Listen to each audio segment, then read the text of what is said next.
My talk this morning is on Austrian economics then and now, and basically it's my own personal perspective on what the Austrian economic movement was 25 years ago compared to what it is today. I was an economics major at St. Bonaventure University during the late 1970s and early 1980s. I liked economics, and there were certainly plenty of important economic issues in the economy, all of them bad, like inflation, unemployment, and recession. But even though I liked economics, it was not completely satisfying. I thought supply and demand was great, opportunity cost, analysis of price controls, all of that seemed intuitively obvious and fine, but things like calculating price indexes and indifference curves were a different matter and didn't seem to me to be scientific enough. Then I discovered libertarianism and eventually Austrian economics. In between, I read Milton Friedman, which I thought was a big improvement, and somebody that none of my professors had ever mentioned, even Milton Friedman's name. But yet, even Friedman was still unsatisfying. Finally, I found the Austrians, and I read Israel Kirzner, Murray Rothbard, and Ludwig von Mises, and I felt like I'd found the science of the market. I was especially excited about the Austrian theory of the business cycle, and I wanted to really study that in detail because I thought it was a scientific way of understanding the macroeconomy. And believe me, the economy of the 1970s and early 1980s was a wild ride. The next semester, I was signed up to take a course on business cycles and another one on the Russian economy. So I thought, finally, I'm going to get some Austrian economics in some of my courses. But the course on business cycles was a complete disappointment. Not a word about the Austrian theory of the business cycle, even though every other possible theory of the business cycle was presented and discussed at great length. I asked my professor about the Austrian theory, and he said that it wasn't in the book. And that he didn't understand it anyways.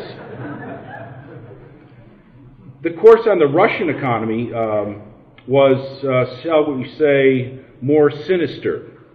Remember, the Soviet Union had invaded Afghanistan, and the Iranian Revolution took place in 1979. The Iran-Iraq War started in 1980. I was already involved in the anti-draft movement, and believe me, I wanted no part of the Middle East or the Soviet Union.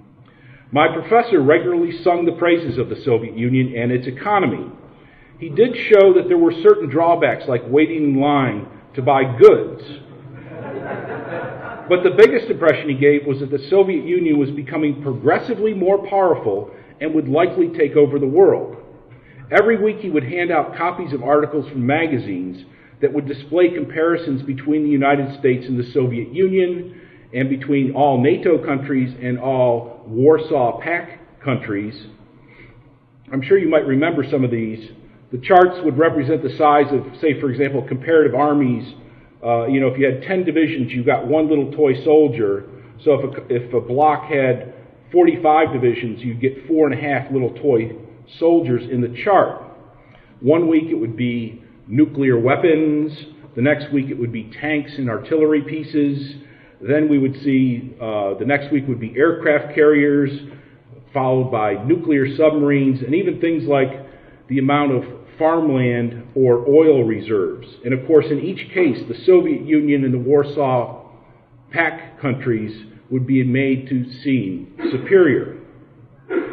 There was never word about starving people, environmental devastation, or that many of the Soviet soldiers were not even given bullets to use in their guns, either because there simply were no bullets available, or because the Soviet officials did not trust the soldiers with bullets. Years later, only in retrospect did I grow suspicious of my professor. He used to spend his summers in Hawaii on some kind of international fellowship, although he never published anything in his entire career. I did have one professor, Scott Sumner, who provided me with a directed readings course in the Austrian theory of the business cycle. He was a recent graduate of Chicago, and a relative had given him a copy of Human Action. I saw it on his bookshelf one day, and so he did know what the Austrian theory was about, and I will be forever grateful for his willingness and assistance as well as his relative's intervention in his graduate studies. I graduated in 1982, and I had to go to graduate school because the economy was in the tanks. There was no jobs available, essentially. After thinking long and hard, I chose to go to Auburn University for my master's degree in economics. It seemed to me to be the most Austrian-friendly program and was one of the best master's-only program graduate in economics in the country. Like most graduate students, I was very disappointed with much of this program. Especially, there were two remarks from my professors that are burned into my memory. One told me that the Austrian theory of the business cycle was a grisly embarrassment. Another told me that the Austrian school was a historical fact. It did exist, but there were only a handful of Austrians still working in the profession, and none of them were at graduate programs putting out new PhDs in economics. So this school of thought was an historical fact, but it was doomed. It was going to be essentially extinct. Even in Roger Garrison's macroeconomics class, all we discussed was Keynes' general theory, which, by the way, was a lot of fun, but not much about Austrian theory in particular. In fact, towards the end of the first year, I decided to drop out of graduate school and take a job offer back home as the economy was starting to recover. And I had even decided not to take my final exam in econometrics. At that time, I found out about the Ludwig von Mises Institute, that they were moving to Auburn, Alabama. They were going to set up seminars, conferences, publications, and that they were going to give me a fellowship. For this meant for me only one thing. I would have to start cramming for my econometrics exam, which I barely passed. To top it off, at the same time, I learned that Auburn would have a new PhD program in economics, which I quickly transferred into. Talk about being at the right place at the right time. So later on in that summer, armed with only a good idea, a few newsletters, and an electric typewriter, Lou and Marty set up shop in the College of Business at Auburn University in an office that was smaller than the last office I had as a graduate student. Things started to pick up quickly. I was put in charge of the Austrian Economics newsletter. We had the Gold Standard Conference in Washington, D.C. in 1984, which is where I met Ron Paul. And by the way, I've long been a gold bug. I collected coins as a boy, and I made $70 off of selling my junk silver at about the same time the Hunt brothers were trying to corner the market in silver, which is the only time I've ever sold, by the way. So I think I have a very good track record. Over the next few years, with the help of the Mises Institute, myself and other graduate students met and had lectures from just about everybody in the Austrian school, including Murray Rothbard, Israel Kirzner, and James Buchanan of the Public Choice School. And as great as all of this was, it made you realize that if you got to meet every Austrian economist in a couple of years' time, that you're dealing with a school that was very small. And as a matter of fact, at the time, the Austrian School of Economics was not as big as some economics departments. The Mises University was started in 1986, and it was a great program. And I still remember in the early years thinking and talking to the other students and saying, this is really great, but we were wondering, can we really keep this thing going? Before everybody in the world who really wanted to go to the Mises Institute, or the Mises University, had already been to one. It was that, our vision of most people at the time was very limited. And my point here is that this was a very small enterprise and a very fragile one. and few people had any vision of what it might actually become. One of my jobs at the Mises Institute is to answer academic questions from members, from students, and from the media around the world. And I love doing this, but very often members of the Institute especially will express a deep sense of frustration and pessimism about the state of the world, about our government, and about the place of the Austrian school within the broader frame of economics. And I understand that, but from where I sit, I can't help be optimistic about the Austrian school and the world in general. If we start with the world, just think in terms of China and the Soviet Union, have all gone to much more market-oriented policies. This is also true of the former British Empire. All the countries of the former British Empire have gone from state socialism to more market-oriented economies. We have a world in which technology is zooming and standards of living are booming. Sure, the United States is a basket case in terms of its economic policies, war, and deficits.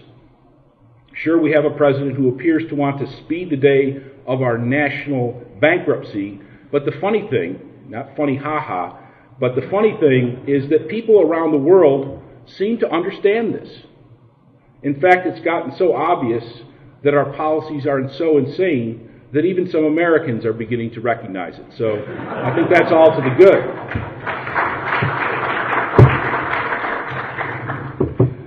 The Austrian school has certainly grown from the situation where every Austrian economist knew every other Austrian economist in the world to the current situation where we don't even know all of the Austrian economists and we find out about new ones every week. New educational programs are coming online as well as independent institutes inspired by Austrian economics. Instead of the irregular Austrian economics newsletter, we now have several journals and professional conferences devoted to Austrian economics. We have a website, which is the leading, most trafficked economic website in the world. These resources, combined with the Mises University and the Rowley Summer Fellows Program at the Mises Institute, mean that our graduate students now are no longer handicapped when attempting to earn a graduate degree and attempting to earn an academic position. Indeed, I would almost say that they have an advantage. Not only is the Austrian school getting bigger, it's getting younger over time. The group of speakers here today may be getting a little long in the tooth, but there are many, many younger economists coming online every day, and they are very bright and well trained. Not only are we getting bigger and younger, the school is getting more refined in terms of theory and more radical in terms of policy. And not only are we getting bigger, younger, more refined and radical, the Austrian school is increasingly recognized in the mainstream press, whether it's the Wall Street Journal, Barron's, The Economist, or the Financial Times in London. The Austrian school is getting increasing recognition.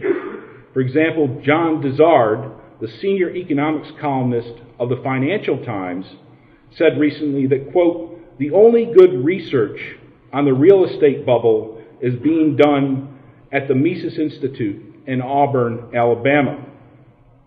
Only in our publications would you read about the bubble before it was too late. And only in our publications could you read about when the bubble turned into a bust. In fact, my research and publications demonstrate that only the Austrians have seen the major turning points in the economy. Prior to the Great Depression, economist Irving Fisher was the architect of modern mainstream macroeconomics and central bank policy. He declared in the fall of 1929 that America had now created a perpetual prosperity. And people still basically are following Fisher's architecture. In 1928, Ludwig von Mises published an entire book demonstrating the fallibility of Fisher's approach and that the economy was soon to go under in a crash. In the late 1960s, Murray Rothbard and Henry Hazlitt, among others, warned of a stagflation that would consume the 1970s. Meanwhile, the Keynesian chairman of the President's Council of Economic Advisors declared in a book that the business cycle was dead. The book was published the same month that the economy first slipped into recession. During the late 1990s, again, it was the Austrians who recognized the bubble in tech stocks.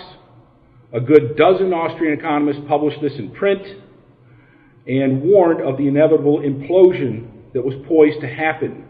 Meanwhile, mainstream and Wall Street economists did not see the bubble coming and were generally getting even more optimistic as the bust approached.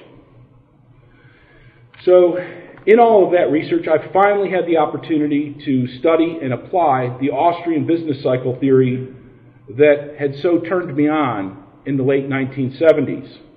Far from being a grisly embarrassment, it has been, I think, thoroughly vindicated through experience of what the Austrian economists have done and what mainstream and Wall Street economists have failed to do.